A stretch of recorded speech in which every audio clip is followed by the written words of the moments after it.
I was feeling most uncomfortable. मैं लगभग बेचैन जिहा महसूस कर ਰਿਹਾ ਸੀਗਾ। And I started breaking the ropes that bound ਮੀ।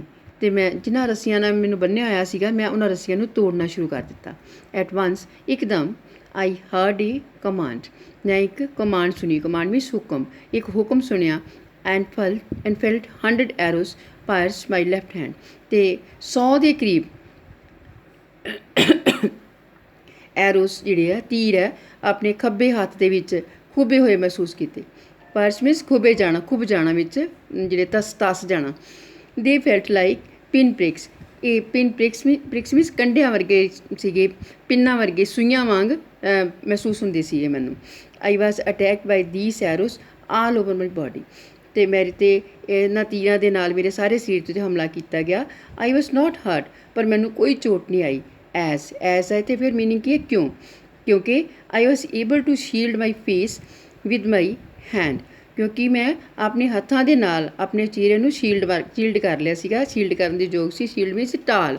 ਜਿਸ ਤਰ੍ਹਾਂ ਕੋਈ ਕਿਰਪਾਨ ਚਲਾਵੇ ਅਤੇ ਅੱਗੇ ਅਸੀਂ ਢਾਲ ਕਰ ਲੈਂਦੇ ਹਾਂ ਅਤੇ ਉਹਦੇ 'ਤੇ ਕੋਈ ਅਸਰ ਨਹੀਂ ਹੁੰਦਾ। ਇਸ ਤਰ੍ਹਾਂ ਮੈਂ ਆਪਣੇ ਹੱਥਾਂ ਦੇ ਨਾਲ ਆਪਣੇ ਚਿਹਰੇ ਨੂੰ ਕਵਰ ਕਰ ਲਿਆ ਸੀ, ਆਪਣੇ ਹੱਥਾਂ ਦੀ ਢਾਲ ਬਣਾ ਲਈ ਸੀਗੀ ਅਤੇ ਆਪਣੇ ਚਿਹਰੇ ਨੂੰ ਬਚਾ ਲਿਆ ਸੀ। ਇਸ ਕਰਕੇ ਕੋਈ ਹਰਟ ਨਹੀਂ ਸੀ ਹੋਇਆ। And my leather jacket protected my body. ਅਤੇ ਮੇਰੀ ਜੈਕਟ ਜਿਹੜੀ ਸੀ ਲੈਦਰ ਦੀ ਸੀ, ਚਮੜੇ ਦੀ ਸੀ। ਉਹਦੇ ਕਰਕੇ ਮੇਰੀ ਬੋਡੀ ਜਿਹੜੀ ਸੀ ਉਹ ਪ੍ਰੋਟੈਕਟ ਹੋ ਗਈ। ਪ੍ਰੋਟੈਕਟ ਮੀਨਸ ਮੇਰੀ ਬੋਡੀ ਦੀ ਵੀ ਰਾਖੀ ਹੋ ਗਈ। ਆਈ ਨਿਊ ਆਈ ਕੁਡ ਡਿਫੀਟਡ ਦੈਮ। ਅਤੇ ਮੈਨੂੰ ਪਤਾ ਸੀ ਕਿ ਮੈਂ ਉਹਨਾਂ ਨੂੰ ਹਰਾ ਸਕਦਾ ਸੀਗਾ। ਇਹ ਸਭ ਕੁਝ ਗੁਲੀਵਰ ਕਹਿ ਰਿਹਾ ਵਾ। Even if they had a large army even if they had a large army. ਭਾਵੇਂ ਕਿ ਉਹਨਾਂ ਦੇ ਕੋਲ ਵੱਡੀ ਆਰਮੀ ਸੀਗੀ, ਵੱਡੀ ਫੌਜ ਸੀ ਉਹਨਾਂ ਦੀ, ਫਿਰ ਵੀ ਮੈਂ ਉਹਨਾਂ ਨੂੰ ਹਰਾ ਸਕਦਾ ਸੀ। Because I was so much bigger than them. ਮੈਂ ਉਹਨਾਂ ਸਾਰਿਆਂ ਨਾਲੋਂ ਵੱਡਾ ਸੀਗਾ। But I decided to lie still and see what they would do. ਪਰ ਮੈਂ ਫੈਸਲਾ ਕੀਤਾ ਕਿ ਮੈਂ ਸਥਿਰ ਲੇਟੇ ਰਹਿਣ ਦਾ ਫੈਸਲਾ ਕੀਤਾ ਅਤੇ ਇਹ ਦੇਖਣ ਦਾ ਕਿ ਉਹ ਕਰਦੇ ਕੀ ਹਨ। At once the arrow stopped coming. ਇੱਕਦਮ ਐਰੋ ਜਿਹੜੇ ਆਉਣੇ ਆ, ਤੀਰ ਜਿਹੜੇ ਹੈ ਉਹ ਆਉਣੇ ਬੰਦ ਹੋ ਗਏ। After a while they built a sort of stage. After a while means ਥੋੜ੍ਹੇ ਸਮੇਂ ਬਾਅਦ they built a sort of stage. ਉਹਨਾਂ ਨੇ ਇੱਕ ਕਿਸਮ ਦੀ ਸਟੇਜ ਬਣਾ ਲਈ। ਸੌਟ ਮੀਨਸ ਕਿਸਮ। ਵਿਚ ਰੀਚਡ ਮਾਈ ਫੇਸ, ਜਿਹੜੀ ਕਿ ਮੇਰੇ ਚਿਹਰੇ ਤੱਕ ਪਹੁੰਚਦੀ ਸੀਗੀ। One of them climbed it. ਉਹਨਾਂ ਵਿੱਚੋਂ ਇੱਕ ਜਿਹੜਾ ਸਟੇਜ 'ਤੇ ਚੜ੍ਹਿਆ। And made a speech. ਅਤੇ ਉਹਨੇ ਸਪੀਚ ਦੇਣੀ ਸ਼ੁਰੂ ਕਰ ਦਿੱਤੀ। He spoke a language I could not understand. ਉਹ ਇੱਕ ਜਿਹੜੀ ਉਹ ਭਾਸ਼ਾ ਬੋਲ ਰਿਹਾ ਸੀ, ਕਿ ਇੱਕ ਭਾਸ਼ਾ ਵਿੱਚ ਗੱਲ ਕਰ ਰਿਹਾ ਸੀਗਾ, ਮੈਨੂੰ ਉਸ ਭਾਸ਼ਾ ਦੀ ਸਮਝ ਨਹੀਂ ਸੀ ਆਉਂਦੀ। ਇਹ ਗੁਲੀਵਰ ਕਹਿ ਰਿਹਾ ਕਿ ਉਹ ਜਿਹੜੀ ਭਾਸ਼ਾ ਬੋਲ ਰਿਹਾ ਸੀਗਾ, ਉਸ ਭਾਸ਼ਾ ਦੀ ਮੈਨੂੰ ਸਮਝ ਨਹੀਂ ਸੀ ਆ ਰਹੀ। ਈਵਨ ਦੋ ਆਈ ਨਿਊ ਕੁਆਇਟ ਅ ਫਿਊ ਲੈਂਗੁਏਜ। ਭਾਵੇਂ ਕਿ ਮੈਨੂੰ ਕੁਛ ਭਾਸ਼ਾਵਾਂ ਆਉਂਦੀਆਂ ਸੀਗੀਆਂ, ਤਾਂ ਫਿਰ ਵੀ ਜਿਹੜੀ ਭਾਸ਼ਾ ਉਹ ਬੋਲ ਰਿਹਾ ਸੀਗਾ, ਜਿਹੜਾ ਸਟੇਜ 'ਤੇ ਚੜ੍ਹ ਕੇ ਜਿਹੜਾ 6 ਇੰਚ ਦਾ ਹਿਊਮਨ ਬੀਇੰਗ ਸੀਗਾ, ਉਹਦੀ ਭਾਸ਼ਾ ਮੈਨੂੰ ਸਮਝ ਨਹੀਂ ਸੀ ਆ ਰਹੀ। ਹੀ ਸੀਮਡ ਐਨ ਇੰਪੋਰਟੈਂਟ ਪਰਸਨ। ਜਾਪਦਾ ਸੀ ਕਿ ਉਹ ਕੋਈ ਇੰਪੋਰਟੈਂਟ ਪਰਸਨ ਹੈ, ਕੋਈ ਇੰਪੋਰਟੈਂਟ ਆਦਮੀ ਹੈ। And seem to be threatening sometimes at others. ਅਤੇ ਕਿਸੇ ਸਮੇਂ ਦੂਸਰਿਆਂ ਨੂੰ ਥ੍ਰੈਟ ਕਰਦਾ ਵੀ ਜਾਪਦਾ ਸੀਗਾ, ਕਿ ਦੂਜਿਆਂ ਨੂੰ ਧਮਕੀਆਂ ਦੇ ਰਿਹਾ ਹੋਵੇ। ਕਾਹਦੇ ਵਾਸਤੇ? Giving me promises and pity. ਕਿਉਂਕਿ ਉਹ ਜਿਹੜੇ ਸੀਗੇ ਉਹ ਮੇਰੇ ਨਾਲ ਵਾਅਦਾ ਕਰ ਰਹੇ ਸੀ, ਮੇਰੇ 'ਤੇ ਤਰਸ ਕਰ ਰਹੇ ਸੀਗੇ, ਦੂਸਰੇ ਜਿਹੜੇ ਹਿਊਮਨ ਬੀਇੰਗ ਸੀਗੇ ਛੋਟੇ। ਇਸ ਕਰਕੇ ਉਹ ਉਹਨਾਂ ਨੂੰ ਕਿਸੇ ਸਮੇਂ ਥ੍ਰੈਟ ਵੀ ਕਰਦਾ ਸੀ, ਧਮਕੀ ਵੀ ਦਿੰਦਾ ਸੀਗਾ। I decided to be polite. ਅਤੇ ਮੈਂ ਫੈਸਲਾ ਕੀਤਾ ਸੀ ਕਿ ਮੈਂ ਪੋਲਾਈਟ ਰਹਿਣਾ ਵਾ, ਮੈਂ ਗੁੱਸੇ ਵਿੱਚ ਨਹੀਂ ਆਉਣਾ। And spoke to him in English. ਅਤੇ ਮੈਂ ਉਸ ਨਾਲ ਇੰਗਲਿਸ਼ ਵਿੱਚ ਗੱਲ ਕੀਤੀ। ਕਿਹਦੇ ਨਾਲ? ਜਿਹੜਾ ਸਟੇਜ ਦੇ ਉੱਤੇ ਭਾਸ਼ਣ ਦੇ ਰਿਹਾ ਸੀ, ਸਟੇਜ ਦੇ ਉੱਤੇ ਚੜ੍ਹਿਆ ਸੀ, ਉਸ ਨਾਲ ਬੜੀ ਪੋਲਾਈਟਲੀ ਗੱਲ ਕੀਤੀ ਇੰਗਲਿਸ਼ ਦੇ ਵਿੱਚ। But later switched over to sign language. ਅਤੇ ਫਿਰ ਆਪਣੀ ਭਾਸ਼ਾ 'ਤੇ ਆ ਗਿਆ, ਸਾਈਨ ਲੈਂਗੁਏਜ ਜਿਹੜੀ ਯੂਜ਼ ਕਰਨੀ ਸ਼ੁਰੂ ਕਰ ਦਿੱਤੀ। I was very hungry by then. ਉਸ ਵਕਤ ਤੱਕ ਮੈਨੂੰ ਬੜੀ ਭੁੱਖ ਲੱਗੀ ਹੋਈ ਸੀ।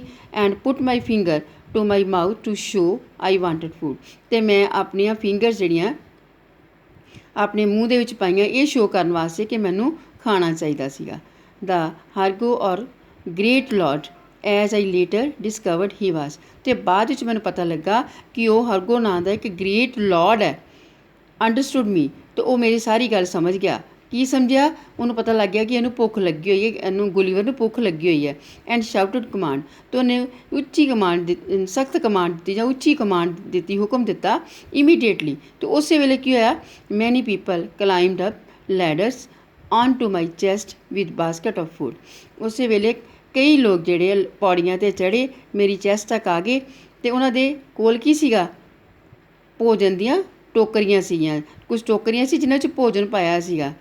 ਭੋਜਨ ਦੀਆਂ ਬਾਸਕਟ ਲੈ ਕੇ ਮੇਰੀ ਚੈਸਟ ਦੇ ਉੱਤੇ ਚੜ੍ਹ ਗਏ। ਦੇਰ ਵਾਜ਼ ਏ ਲੋਟ ਆਫ ਫੂਡ, ਇਹਨਾਂ ਵਿੱਚ ਬਹੁਤ ਸਾਰਾ ਖਾਣਾ ਸੀਗਾ।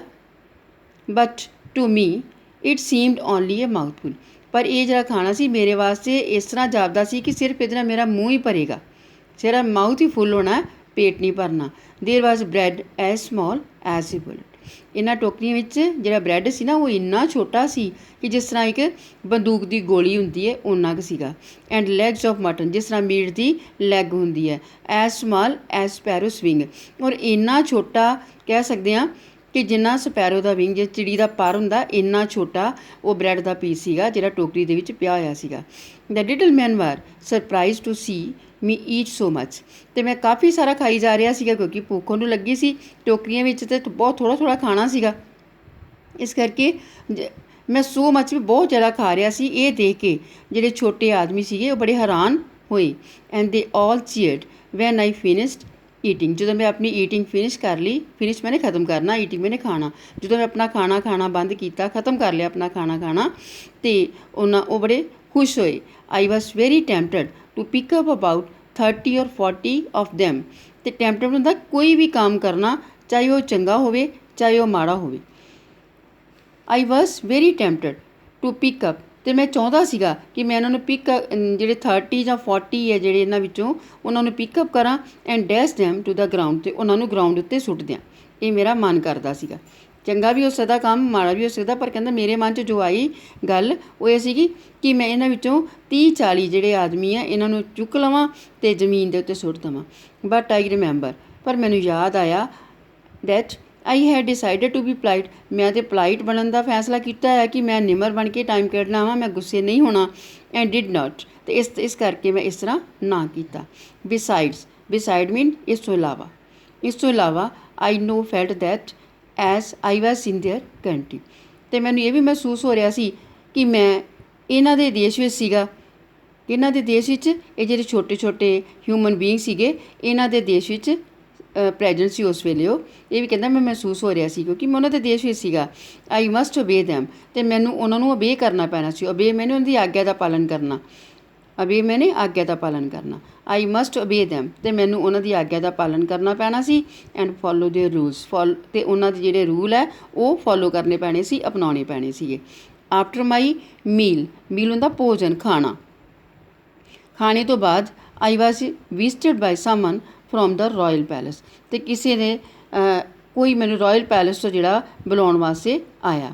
ਦਿਸ person spoke to me without any anger, ਇਹ ਜੋ ਪਰਸਨ ਸੀ ਜਿਹੜਾ ਰਾਇਲ ਪੈਲੇਸ ਤੋਂ ਆਇਆ ਸੀਗਾ, ਕੋਈ ਜਿਹੜਾ ਮੈਨੂੰ ਵਿਜ਼ਿਟ ਕਰਨ ਵਾਸਤੇ ਕਿ ਰਾਇਲ ਪੈਲੇਸ ਲਿਜਾਣ ਵਾਸਤੇ, ਇਹ ਜਿਹੜਾ ਪਰਸਨ ਸੀ ਇਹਨੇ ਮੇਰੇ ਨਾਲ ਗੁੱਸੇ ਨਾਲ ਗੱਲ ਨਹੀਂ ਕੀਤੀ, ਬੜੀ ਪੋਲਾਈਟਲੀ ਗੱਲ ਕੀਤੀ। ਐਂਡ ਕੈਪਟ ਪੁਆਇੰਟਿੰਗ ਟੂਅਰਡ ਵਨ ਡਾਇਰੈਕਸ਼ਨ, ਅਤੇ ਇੱਕ ਡਾਇਰੈਕਸ਼ਨ ਵੱਲ ਇਸ਼ਾਰਾ ਕਰਦਾ ਰਿਹਾ।